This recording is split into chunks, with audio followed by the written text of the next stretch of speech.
Good morning. I'll call to order our regular meeting of the Zoning and Planning Committee. Thank you everyone who's waited as we were waiting for quorum. We do have quorum now. I'm Lisa Bender. I'm the chair of the committee, and we're joined by Council Members Reich, Andrew Johnson, and Council President Johnson today. Today is March 30th, 2017. We have 6 items on the agenda. The first item is a hearing about the City Planning Commission reappointments for 5 individuals who currently serve on the Planning Commission: Matt Brown, John Slack, Ryan Kronzer, Alyssa Lipke-Peer, and Sam Rockwell. These are mostly mayoral reappointments and 1 council reappointment. Would anyone like to speak in the public hearing today for this item? I don't see anyone, but I will go ahead and open the public hearing and ask again, would anyone like to speak? Seeing none, I will close the public hearing. And then I'll go ahead and move this along with the consent agenda items. On our consent agenda, we have item number 2, which is approving the application for rezoning and street and alley vacations for the Minneapolis Public Schools building on East Lake Street. Item number 2 is passage of an ordinance amending our zoning code for that same project for the Minneapolis Public Schools building on 2005 through 2019 East Lake Street. Item number 3 is a rezoning for 2700 Cedar Avenue South from R2B to C1 to allow for a contractor's office. Item number 4 is an alley vacation for the Hennepin County Facility Services Department on Plymouth Avenue North.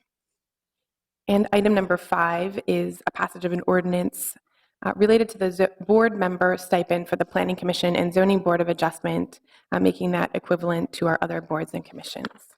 So I will move items 1 through 5. Is there any discussion on those items? I will just note, as a member of our Planning Commission, my thanks to the volunteers who spend many, many, many hours, 10, 15, 20 hours per 2-week cycle, both preparing for and attending the meetings of the Planning Commission hearings and the COW meetings, the Committee of the Whole meetings.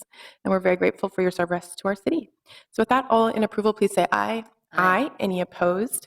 I also just want to mention that Commissioner Rockwell is here, so thank you for attending, and wish a very happy birthday to Teddy. Happy birthday. Okay. So that brings us to item number 6, which is an update from our long-range planning staff about our city's comprehensive plan. And now you have to follow Teddy, and I'm just not sure that he's a tough act to follow. Good morning, Madam Chair and committee members. My name is Paul Mogish. I'm on the long-range planning staff, and Beth Elliott and I are here today to provide an update on Minneapolis 2040, the update to the city's comprehensive plan. I also want to acknowledge that joining us today are Craig Taylor, the executive director of CPED, Jack Byers, the long-range planning manager, and Ratana Singh Sulachan, who is on the long-range planning staff and doing a lot of work on the civic engagement process. Thanks for being here. What we're going to talk about today is a brief recap of what's happened to date on the comprehensive plan, a preview of the public engagement that will be happening in April, starting on Saturday at the Community Connections Conference. We also have for your consideration today a resolution that outlines overarching goals for the comprehensive plan. And then we also have some important context behind that resolution. Now, the steering committee for the comprehensive plan last year established a mission statement, and I want to just make sure that we have this right up front. The mission statement for Minneapolis 2040 is an inspiring city growing in equity, health, and opportunity. I want to highlight that today because we'll be talking a lot about that in the context for the resolution. We also have 6 comprehensive values that were established by the steering committee and approved by the city council about a year ago. Growth, equity, sustainability, livability, competitiveness, and good government. These are the lenses through which the policy making is being done for the comprehensive plan. The scope of the plan, it covers 15 topics that you see here. And there have been a number of staff level teams working for a number of months on researching these topics, looking at existing policy, and working on drafting new policy related to these topics as they relate to the built environment. This is a wide range of topics. The intent isn't to cover everything associated with all of these, but how these topics intersect with the built environment. A brief look at the outline or the timeline rather, for the comprehensive plan. It began about a year ago with a kickoff in April of 2016. We spent as staff a few months over the spring and summer building awareness of the plan at street festivals and other events. We had our first big round of civic engagement in October this past fall. That was called the Big Questions phase. We are now in the policy framework phase where staff is working on developing draft policy based on what we heard at that engagement in October. For each of these rounds or each of these phases of the plan, rather, we plan to do one focused round of engagement that lasts a month. For the policy framework phase, it's a longer phase, a lot of work happening there, so we'll do 2 of those months, the first of which is coming up in April.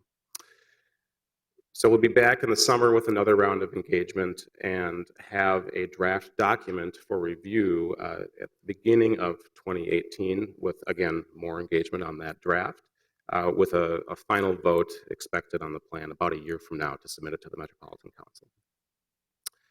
Just a brief recap of our approach to civic engagement. We want to make it meaningful and relevant, inclusive. We want to make sure people have access to information and opportunities. We want people's contributions to have an impact, and we want to show our work, show that impact. We want it to be an empowering experience for folks, and we, of course, want to use our resources effectively. As I mentioned once or twice during each phase, we're doing a focused round of engagement for a month. And each time we do one of those rounds of engagement, we'll be using these tools, community workshops, community dialogue. So community workshops are big public meetings. We're making them fun and interactive and meaningful. We did 2 of them in October. There's another one coming up on Saturday as part of the Community Connections Conference. Beth will be talking more about that in a moment. We're also doing community dialogues, which are more focused conversations with cultural leaders. Meeting in a box, which is really not a box, but it's a printout where folks can host their own meetings and submit that information to staff. Digital workshop, which simply means that all of these opportunities that are available in person are also available on the project website, Minneapolis2040.com. Brief recap of the October round of engagement and what we asked and what we heard from folks. We focused the questions on 4 topics at the core of the comprehensive plan: transportation, jobs, housing, and the environment, and also a vision for tying all that together for a healthy and equitable city. And these questions were focused on people's lived experiences in the city and their personal experiences. The in-person engagements, as I mentioned, were fun and interactive. We had artist-designed activities, and it was a big success. This is the full list of activities that we did. And part of this, I mentioned before that we want to be transparent. We want people to see, participants to see the impact that their comments have. So as part of that, we made sure that we documented everything that was said, word for word, whether it was in a conversation with a staff member or submitted online or put on a sticky note or whatever form that came in. And what we did is we took all of that verbatim input and sorted it by topic. And there were 20 topics that came out of that sorting that are on this slide here. And if you look at Minneapolis2040.com, you'll see there's verbatim documentation of this sorted by topic. It's 300 or 400 pages long. We got a lot of input from the more than 1,100 people that participated in this round of engagement. And the idea here with this documentation was to make sure that everybody could see that what they said was heard, regardless of whether it gets carried forward into policy. You'll also see that there are a wide range of topics here, some of which go beyond what a comprehensive plan is about, but we just wanted to make sure that we reflected back what we heard. Just some examples of some of the input that we heard, a lot about affordable housing, walkable, people-centered neighborhoods, not wanting to lose cultural identity as the city grows, a lot about transportation, jobs, and so on. Now, it's clear from the engagement to date that city staff and the council and the steering committee aren't the only people thinking about this value of equity. From the engagement, I think it's clear that we have a mandate from the people of Minneapolis, the people who have been participating in this planning process, to develop a comprehensive plan that furthers our city's commitment to equitable outcomes in the built environment, the natural environment, and the economic environment, as the mission statement says. So to do that, it's helpful to acknowledge and understand some context behind today's disparities, racial disparities in particular, as they relate to the comprehensive plan.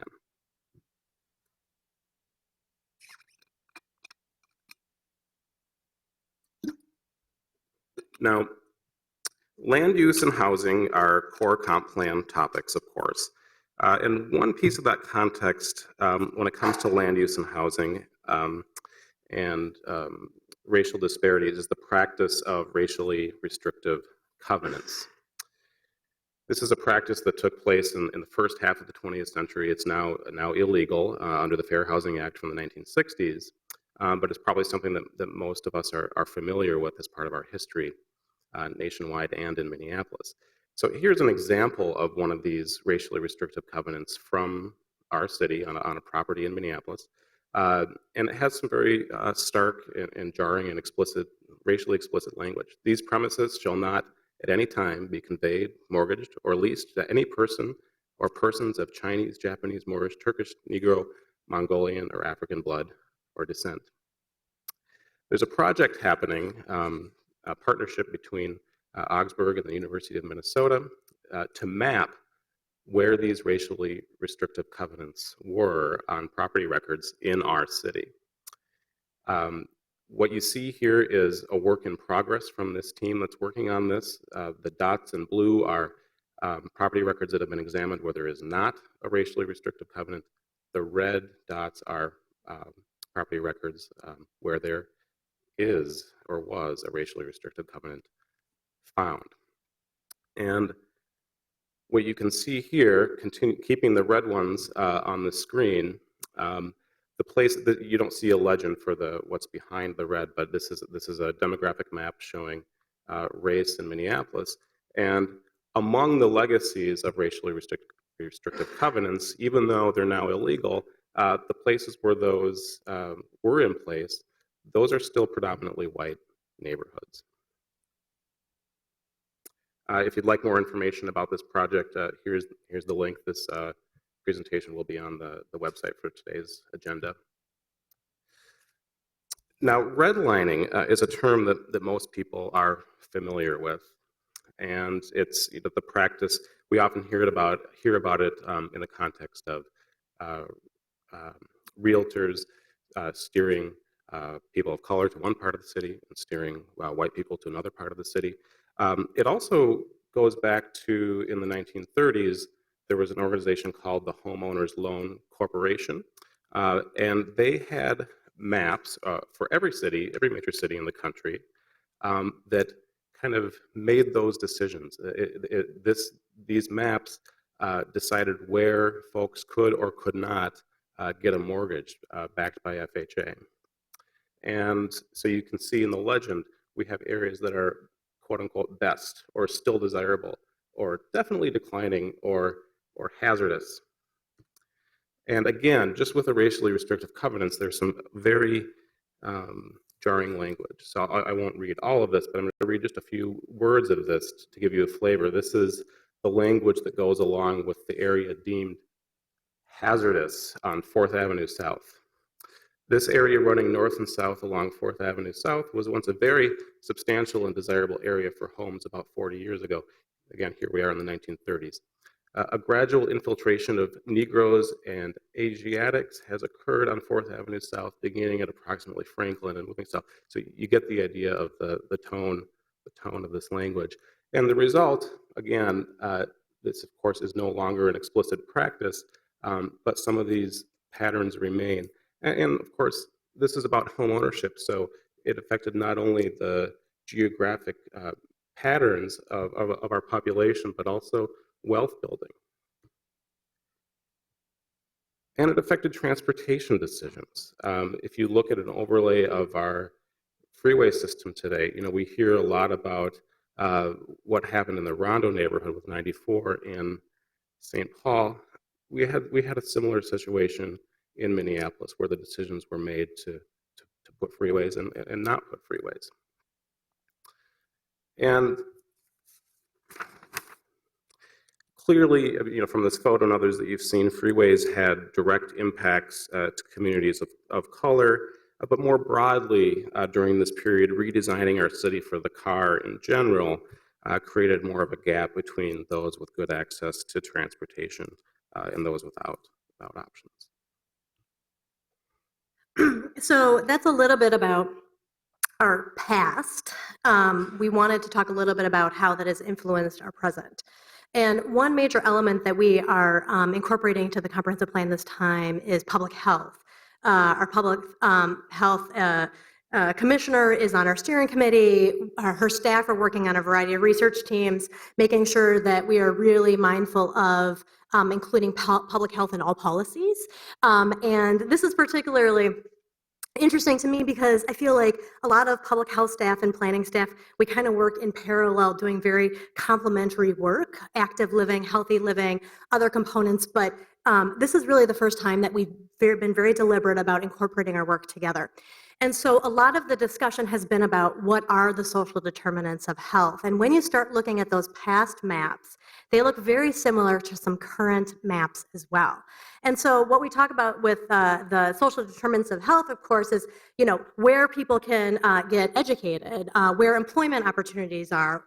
Housing choice is a huge thing. And again, we heard that a lot from the community last year. We want more housing choices. Transportation, neighborhood safety, but it's really about the social well-being of a community. So one of the kind of international ways to define social determinants of health is through infant mortality, actually. So when you look at a map like this, this is a current map of infant mortality. And it is a strong indicator of that social well-being of a community. It's lack of access in particular. And when you look at these current maps, again, they look like a lot of these past maps that Paul talked about. Same thing with premature deaths. Sorry. Ms. Elliott, Councilmember Goodman has a question. Of course. Wondering on the infant mortality rates, there also seems to be a correlation to where hospitals are located. Oh, that's interesting. So I wonder if some of the statistics are not identifying by zip code where the infant actually died, but the location. Because as you look at that, HCMC, Abbott, and North Memorial are in that, and the university. Yes, those right. are all the big hospitals, and those are all of the, I'm certainly not saying there is not an infant mortality issue. Right. I'm just saying it's interesting that of the 4 major hospitals, they're all in that darker category. Right. I actually, it's a really good question. I was looking at these maps again last week, and I knew that I had an upcoming public health research team that I co-chair with Gretchen Musicamp. And so I went into that team, and I was showing them some of this historical context, and I actually asked, because I said, what's going on with downtown? And I had the same feeling that, is it because there's a lot of births in hospitals? It does go by address, actually, address of your residence. But Gretchen's point is that it is defined as 1 in 1,000 live births. And so there are just much less births in the central community. And so the numbers look more exaggerated, like an outlier. So for example, you have all of these people my age who aren't having kids, Yes. who live downtown. And millennials. Yeah, Oh, right, yeah, okay. yeah, exactly. And we were talking a little bit about what the comprehensive plan can do to influence something like this. And again, Gretchen said it's just one of these indicators that is used internationally to identify the social well-being of a community. And so that's why we're bringing this out and talking about it. But Gretchen said, if you look at it from the flip side, just it's an indicator of that lack of well-being in a community. And so just these maps, when we started to talk about this historical context on the steering committee, Gretchen said from those historical maps, if you look at social, health maps, even historically, it's the exact same maps. They just keep overlaying on top of each other. Okay, I just don't want to leave out there the idea that, my friends from Elliott Park are here, oh my God, they have an infant mortality problem in Elliott Park. It could be there's less people having babies. Exactly. And maybe there's not actually, but maybe there are. And anyone who saw this downtown would say, oh my God, we have an infant mortality problem. Actually, we have a lack of infants problem Yes. too, since Right. there aren't that many babies downtown. It's a very good clarification to make, yes. And again, Sure. We sorry. have some more questions on this. Of course. Council President. Madam Chair, go back, if you would, Ms. Elliott, to the map here. But I guess I'm not buying that there's less babies being born in Central, and so that stat would be higher when the statistic is deaths per 1,000 live births. I think this is something we can delve into further. I think, so this is, when I asked Gretchen Musikhand, what should we be adding into this presentation to continue making the point that we're making? This is what she indicated. I'm not an expert on it, so I think, Council President, what I think we can do in the public health research team is continue to look at this data and figure out what recommendations come out of the comprehensive plan that can impact this in a positive way. I think that's very helpful. And, I guess I would note a couple things about this. Number one, hospitals are institutional uses. And in our zoning code, we tend to concentrate uses that have high intensity, like institutional uses in a small portion of the city that also overlaps a lot with the redlining maps. And then downtown, perhaps another theory would be there's a lot of homeless shelters downtown. And That's so kinda people what I maybe are thought, using too. that as their address. So I think, Yeah. just to your point, we could theorize up here as policymakers about our own kind of ideas, but maybe I think it's a good idea to perhaps have the commissioner follow up with council Yeah. members one-on-one. And it's less about the data point, and it's more about what it's indicating broadly about, like I said, the community's well-being and the elements that we have control over in the comprehensive plan that can impact this. And I know there's not a lot of overlap between this community and the health committee, but we have had many presentations in that committee about social determinants of health, as well as those maps, the huge body of maps that the health department has produced about zip code correlation to health outcomes, not just infant mortality, but asthma rates and all sorts of. So I'll maybe email that around so that's available to the committee, because again, I know most of these council members are not on the health committee. Thank you. Again, premature deaths. This is another indicator of the health of a community. And there's a lot of ways that this is defined, but it could be, asthma. It could be smoking in a community. It could be, sorry, go ahead. Homicide. Absolutely. But again, the maps are looking the same as the historical maps we saw with the orange and the red. And so what we want to try to do with this information is we want to acknowledge this. It's not about just showing negative elements. We want to start pivoting to assets in communities, how we build on assets, and particularly creating more choices for housing is a really critical element of the comprehensive plan. And so when we look at what the engagement feedback we received last year, particularly about equity and disparities across the city, to the work of the research teams, and then add that with this historical context, that leads to the goals that you have in your resolution today. And I'm not going to read through all of these goals, but what I'll say is that we weren't necessarily intending to have overarching goals for the entire plan. But once we started to see the work out of the research teams at the end of last year, each topic in the research teams was creating its own goals, and there were so many complementary and overlapping topics about climate resiliency, about transit-oriented development, about affordable housing, about the health components. And so it seemed to us that it was a much more beneficial process for us to develop overarching goals for the whole plan, and the research teams so far have really supported this direction.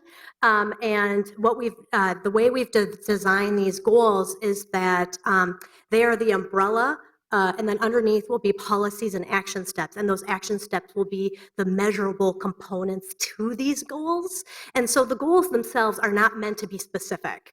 The information below it is where you get that detail. And in the action steps, we want to be more mindful of in 2040, what do we want to see? We want this plan to be much more specific and deliberate and less a plan where anyone can find a policy to fit anything that they want to do. And of course, in the resolution, the historical context that Paul and I have talked about is also the whereas statements in the resolution that leads to these goals.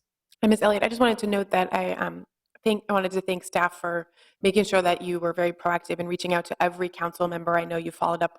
I think you made it to all of the offices, and all of the council Yes. members did take you up Including on the department heads. opportunity, and the department heads on the opportunity to review and make edits to the goals before today's meeting. Yep, thank you. And so where this is leading, the idea behind the goals being approved now is to help offer us some certainty in how we do engagement coming up. And so the goals are really a representation of what we heard last year and the work that's been happening internally, the direction of the steering committee. And so in order to have those goals approved, we can use them as criteria for engagement, particularly in April, but throughout the rest of the year. It just gives us one more level of specific information in order to engage. And so what's coming up in April is, Paul mentioned the Community Connections Conference on Saturday. We're going to be a strong presence there. We're going to kind of have an interactive open house inside of the conference itself, and then we're hosting 2 sessions. One on gentrification. Researchers from Cura are going to be there in the Learning Lab, and then we're also hosting a session from the researchers that are doing the racially restrictive covenant project called Mapping Prejudice, which I think is going to be really interesting for people to not just engage on these topics, but to actually hear from the people who've been doing the background work. So we have the Community Connections Conference this Saturday. It's kicking off a month-long engagement. We will have a lot of the content and input opportunities on the website as well. We will be doing the series of community dialogues again, and as a reminder, we're going to try to go to a lot of the same groups we went to last October so they can hold us accountable. So we can go back and say, this is exactly what we heard from you last October. This is how your feedback influenced the direction of research teams or the goals or how we're engaging. We're going to have an updated meeting in a box, and we're going to do a tweet with a planner. But these graphics are just representations of how we're using artists in our project.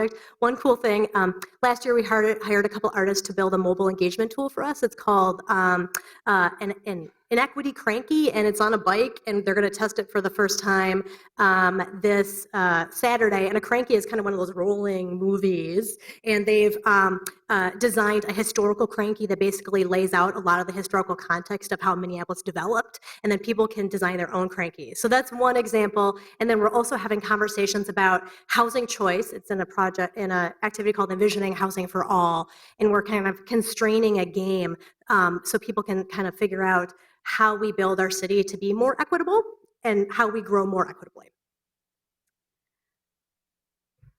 Any questions? Council President. Thank you, Madam Chair. Ms. Elliott, would you go back to the goals? Of course. You know, one of the things that I think, and you know, my comment about this is that the differences or the whatever you would call it, disparities in public safety issues are not highlighted enough, and that's my thought. And one of the things in actually the first one, people that work and live in communities that are highly affected by public safety challenges are victims of crime far more often than people across other areas of the city. And I'm just curious how we, and I really want to see this safety issue reflected in the comprehensive plan, because that's how people make housing choices. Nobody's going to buy a house if their kids can't ride their bike around the block. Yeah. And so, you know, we can build all kinds of housing and invest in communities that have been redlined and all those sorts of things. But if people don't feel safe, they're not going to buy there. So I'm just, you know, I heard a term And this is just a term that I heard, and I actually mentioned it to the police chief the other day, rates of victimization. And I really would like to see, because I'm sure that map that you showed us would have the same, red sections. If we looked at Right. across the city, how people are affected both by violent crime and also property crimes. So I want us, before we move on, to have a greater reflection about the challenges of public safety disparities in the city in some way in these goals. So I'll leave you guys to work on that. But I just think it jumps out at me that it's a fundamental. We're not going to have some of the choices about businesses and all that sort of thing if we don't have public safety. So, and we have huge disparities in this city in that arena. Chair Bender, may I respond? Council President, actually, so when we had our briefing with you, we talked a lot about what we heard last year related to public safety. And a lot of it is perceptions of walking to a park, being in a park, walking around my community and not feeling safe. So yesterday I had the briefing with the police chief, and it was a really great discussion we had, and we talked a lot about perception versus reality. And I brought up that point to her about the feedback, and she said, usually when I hear people say, I don't feel safe doing XYZ, her response usually is, what do you need to see in order to feel safe? Is it more patrols? Is it less patrols? Is it more lighting in your community? Is it less vacant properties? And a lot of those things about what people see are the physical and built environment. And that's what the comprehensive plan can control. And so we talked about the fact that we want to continue meeting and working together to make sure that we are sincerely incorporating public health and public safety into the comprehensive plan, but in a way that we can actually control the outcomes in the comprehensive plan. Mm-hmm. So that's a continued conversation we'll be having. Great. And so maybe kind of highlight that point I think that you're making, which is, we've had this conversation since those very early meetings a couple years ago where, our comprehensive plan is a legal document that has to achieve a few specific things. It's our legal overarching land use plan that guides our zoning. It's our transportation and infrastructure investment plan. And then we are expanding beyond that in Minneapolis to incorporate some of these bigger themes. So there's sort of that push and pull about what's the right level of detail on some of the issues that we're incorporating into the physical environment, land use, kind of core issues of the comp plan, like health, like safety, like equity, and which things will be in other policies or documents. So this will never be every health policy that the city is working on, for an example. So just to underscore the sort of approach of trying to weave it into those core items of the comp plan's scope. Right. Absolutely. Council Madam President. Chair. And, I get that. But as I look at the goals, in 2040, Minneapolis will be resilient to the effects of climate change and diminishing natural resources. And we will be on track, very specific, to achieve 80% reduction in greenhouse gas emissions. I imagine there are lots of things that we can do to do that, that don't necessarily involve the built environment. I suppose you could have more trees. That would be one thing that would reduce the greenhouse gas emissions. But so all I'm saying is this is really important. This is really important. It's as important as climate change. Thank you. Understood. So we'll then follow up there on the specific edits. Council Member Goodman. Thank you, Madam Chair. I'm really glad we got to do this in a meeting that didn't have a dozen other things on the agenda, and it became an afterthought rather than a priority. I had a couple of issues. I'll start with the public safety issue. I see it manifest itself this way. If we have windows on South Nicollet that are covered to the top with advertising, that's a crime prevention by environmental design issue, which is a built environment thing. And if we don't have enough inspectors to tell them to take down the advertising in the windows, it backs up to an issue of not abiding by the code, creating a public safety issue, Mhm. which gets to the issue of both perception of crime and reality of crime. So I do see public safety as actually affecting resources in the city, because I think the good folks in zoning enforcement would tell you they don't have enough staff. Mhm.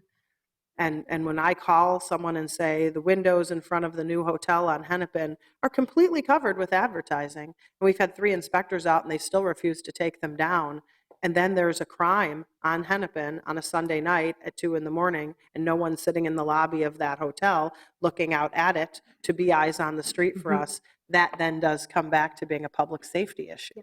So I do think public safety through crime prevention by physical design is a direct connection to the comprehensive plan. And I'm worried that not that I suggest we have 7 more zoning inspectors, and Councilmember Johnson says we don't need, this Johnson says we don't need 7 more. It's not in the comp plan, which I don't think he would say. He could use the comp plan document to say there's nothing in here that says that public safety is an issue. So I think it plays itself out by design. And my example of covered windows is like the perfect one. When you have street level crime on South Nicollet, half the reason is there aren't eyes on the street, and cameras are just not going to be enough. There have to be actual looking in, looking out. That's a zoning and planning issue. I'm wondering why neighborhoods are not noted in the overarching plan goals as our primary method of getting information out as partners with the city. The goals were designed to be more content-based rather than process-based. So there will be, we've designed our civic engagement process for this comprehensive plan to be pretty comprehensive in how we do engagement. We haven't done the type of engagement for this type of document before. And so in the goals themselves, it's really about the content. It's about the topics that the research teams are working on and where they see themselves in that, where the community sees themselves in the actual topics. And so that's just the only reason. We just really don't have a lot of goals about process. But in my ward, people see themselves as part of a neighborhood more than they do, not necessarily a neighborhood association, but in many cases they do, but they connect to the city via a neighborhood. And then by virtue of having this network of neighborhood associations, they connect in that way. And I kind of feel like leaving out the fact that we rely on these neighborhoods to do work for us, because we do. That's our system. By leaving that word out somewhere says more than just having it in here. I mean, I'm sure there'll be a discussion later about comments regarding valuing neighborhood associations, but by not stating that neighborhood associations are under ordinance, our system, you create a paranoia level that results in one comment being taken totally out of context. And so I think maybe recognizing neighborhood associations as a way people think about where they live in the city would do a lot to buffer over that potentially irrational concern. So I think would urge you to think about how you could think about that. Okay, thank you. And then my last comment has to do with something that a lot of our colleagues have been on an email string all week. It's about treating each other with respect, not each other here, but like each other and the community. What, ma'am? That would be nice too. Yeah. So, I mean, so my example would be a house that was a vacant property that then there was a fire, and how that's been torturing the neighbor next door.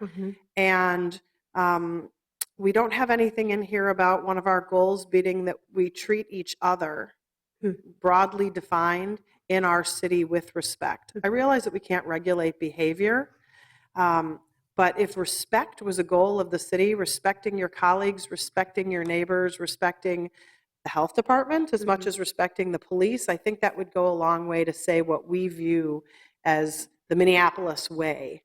And when that isn't noted as respect being something important, it blows up into fights between neighbors, between council members and constituents, and potentially between council members and staff or each other. So I do think this concept of treating each other well, always assuming the best, not the worst, should be reflected some way as part of the Minneapolis way of doing things. I don't want to see us inching towards the behavior of the federal situation.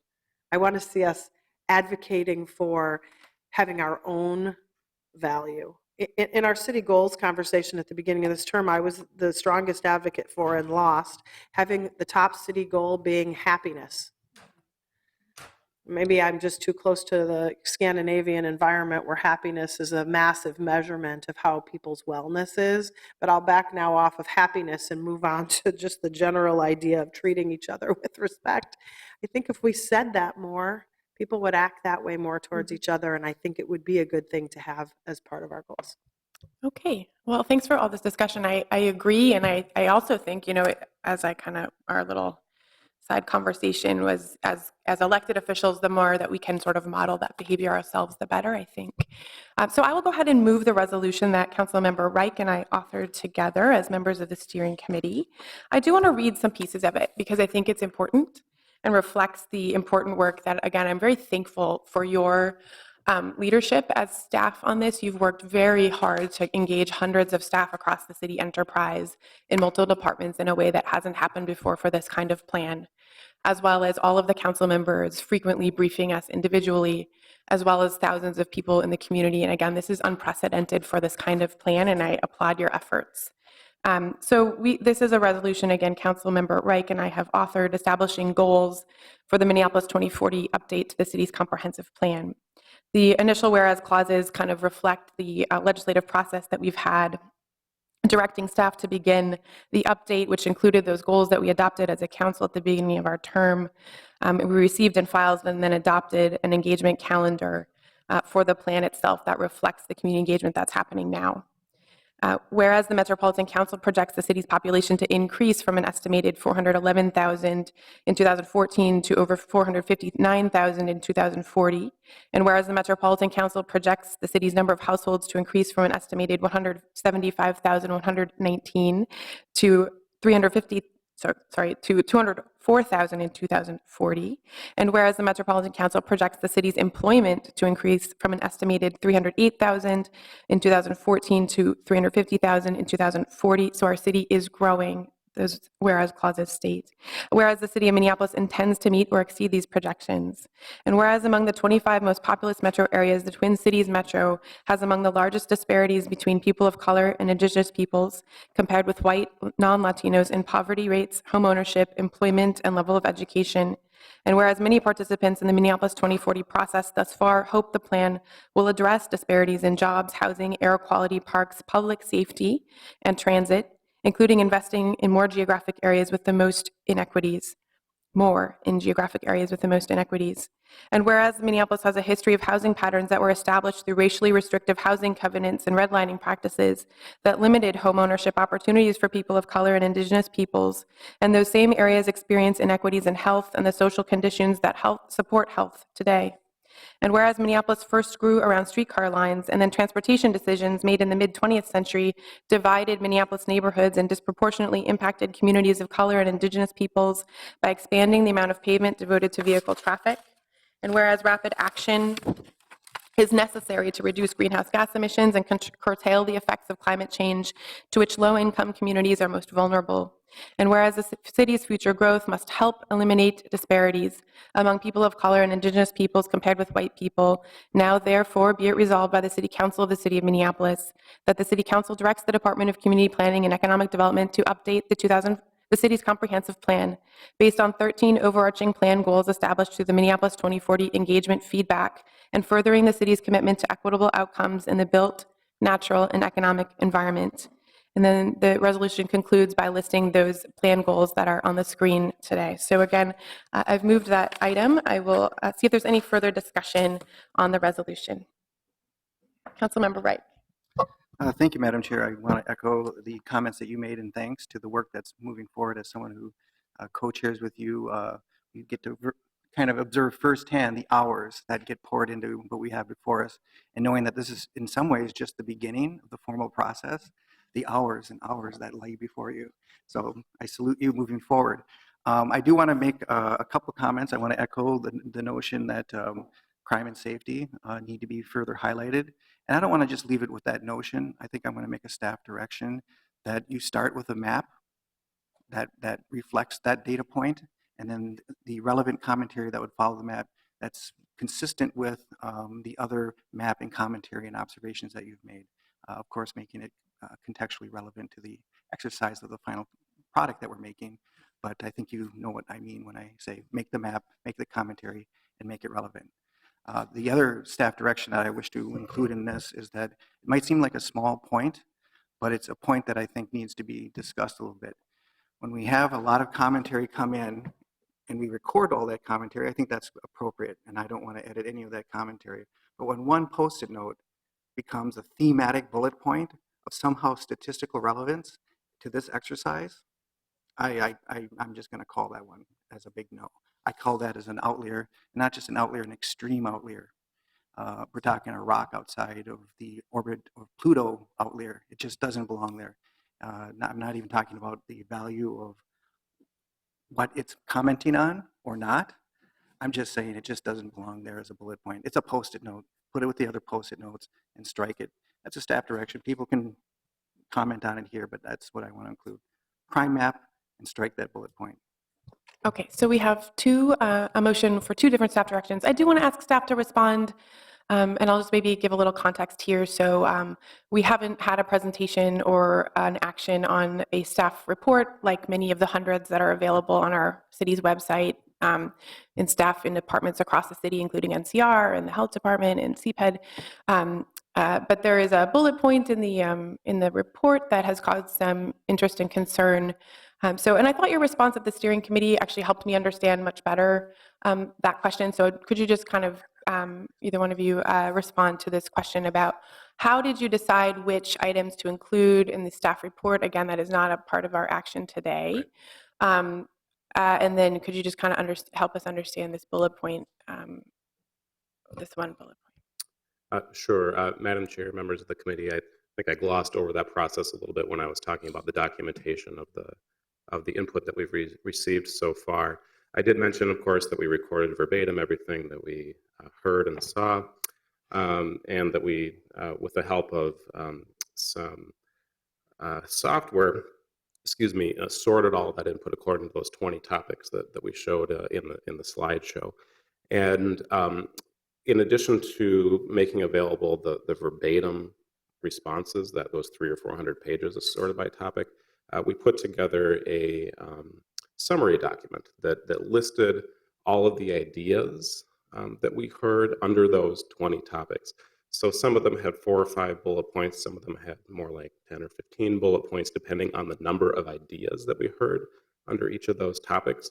Now, getting to Councilmember Reich's point and objection, the approach that we took, and I think reasonable folks can disagree about whether this was the right approach, but the approach that we took in that summary document was simply to list every idea that was in the verbatim documentation, regardless of how many times it showed up there. It was not intended to be a statistic analysis or to convey statistical significance by including a bullet point. It was simply to represent every idea that we heard. Okay, thank you. Councilmember Reich. And that's great. And we have the historical record of all the comments made, and that's where I believe it truly belongs. I'm not trying to censor anything, but to put it in the bullet point suggests a pattern of significance. And one comment is not a pattern, nor is it significant. And that's just sort of one, sort of comment about what should be there, what shouldn't be based on form. But there's a practical consideration. We are trying to launch a process by which our historically relevant community groups who were created by the planning department to give input back in the 50s and continue to fulfill that service.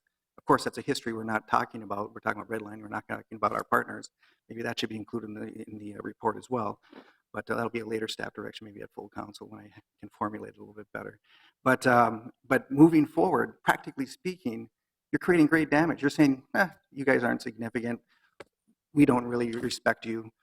Just see how many people show up with that context. Practically speaking, it needs to go. But I also say as a matter of form, it is not showing a pattern and it's not showing a significant comment. It's highlighting one Post-it note. It needs to go back with the other Post-it notes. And we need to invite our neighborhood friends to the process where they belong. So I'll just take a moment here to say that I know there are council members who want to speak. It's quite unusual. It's certainly in the purview of the council to make a staff direction on any item that we feel as policymakers rises to the level of us taking a direct action to direct staff. As my colleagues on TPW know, I often have a lot of questions for our public works staff. If we wanted to start taking staff directions for every time I disagree with public works reports, I think it would take us 100 hours to get through our work each cycle. So, I mean, I think this is a bit of a dangerous and slippery slope for us to really get into this level of, on page 2 of item 4 of the public works report regarding 3rd Avenue bike lanes through downtown, I would move to change all of the language to say something else. It's something that we don't typically do as policymakers. So that is my perspective. I won't support any kind of action to edit in this kind of top-down way, the staff report that's intended to reflect as just simply a summary document. Of course, it's not a policy direction document. It's not in the goals. It's not in anything we're taking on action today. So that's my perspective. Councilmember Andrew Johnson. Thank you, Madam Chair. And I get the different perspectives on it. And I just wanted to say thank you to Councilmember Reich for bringing it forward. I agree with you, and I agree with your logic on this. I think there's a lot of historic context here with the neighborhood associations around the relationship with the city. And to see something like this come up is clearly concerning when a lot of us want to see that relationship improved and strengthened. And then to have this show up, it triggers a lot of past bad memories and history, and you know, certainly I don't think we're aiming to censor anything here. I think keep it in the raw data, but to have it as a bullet point, I just think that what other ideas could have come forward that we would then put as bullet points that might not have fit that mold. I mean, there could be all sorts of things. I'm surprised others didn't, but I don't know that it makes sense to just put them in that document and call them out specifically. So I get the different perspectives, but I support the staff direction and appreciate it coming forward in the debate on this. And, you know, I think the fact that we don't typically do these staff directions for staff reports is indicative of the sensitivity around this issue. I will note we've spent more time talking about the bullet point than the comprehensive plan. Council President Johnson. Thank you, Madam Chair. And I have to say I agree with my colleagues. And I want to go back to what Councilmember Goodman talked about in the goals, talking about how people in Minneapolis think about their city. I do think it is important that people do think of themselves first as a resident of a neighborhood and then part of a bigger group in the city. And, you know, my neighborhoods actually really got going. I mean, they had these historic names, but nobody knew it until we had the neighborhood revitalization plan. And it's really been interesting to me to watch that, to see how neighborhoods have developed their individual identity and, you know, are proud of some of the attributes that they have in particular in their neighborhoods. And I find it distressing that we don't engage these neighborhood groups. I'm really looking and actually pushing on some other large grants that we have. The neighborhood associations should be phase 1 of whatever we do in outreach to the community to ask for input, because we fund them. We should use them. And I see this particular thing and then other things that have come before me in some citywide initiatives, and I just don't see that use of those neighborhood associations. And I think it's a missed opportunity, and it subjects us then to needless criticism for ignoring them. So I support Councilmember Reich's staff direction. Councilmember Goodman. If we had a bullet point under our overarching plan goals highlighting the importance of how we communicate with neighborhoods, then this wouldn't be a problem. I want to make a suggestion. I personally think that taking that line item out is censorship. And the fact that so much has been highlighted about this has made the haters come out even more too. So if we had just left one line that represented one person's point of view in this document and reinforced that we believe I believe all of us believe that neighborhoods are a critically important tool of working with community groups. And then one comment saying abolish neighborhoods would be one comment, but the overall goal would be that we support neighborhoods, and it would make sense that someone would make a contrary statement. I'm fearful now that all of this controversy surrounding one comment has made people who actually really feel this way come out more. It's raised this to a higher level than it needs. And remember, it's mainly neighborhoods in my ward that are upset about this. So I would like to see us not censor comments and accept that people tell us things we don't want to hear.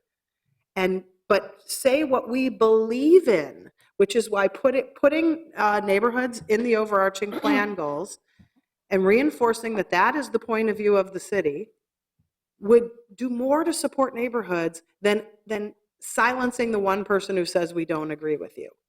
So, Madam Chair, I would like to move that we move this forward without recommendation to the full council to see if we can get something that is a bigger victory for neighborhoods, which is adding neighborhoods and the importance of neighborhoods to the overall reaching plan goals. Okay.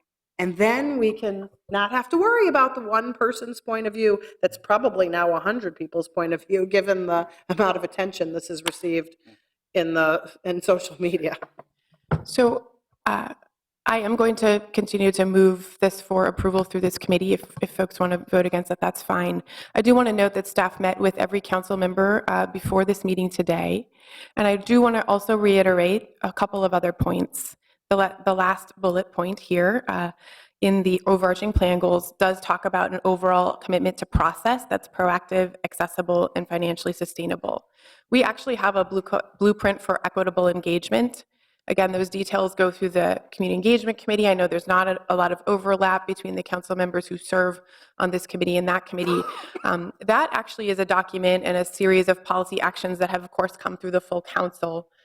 So I hope folks have been able to become familiar with the blueprint for equitable engagement and all of that work that we've been doing to actually expand our community engagement tools. So we have a significant amount of funding in our neighborhoods and community relations department that goes beyond the typical and very important work that our neighborhood organizations do. We've had many, many presentations over the last 3 years that highlight both the good work that neighborhood organizations are doing to become more diverse and the ongoing challenges that our neighborhood boards and our commissions.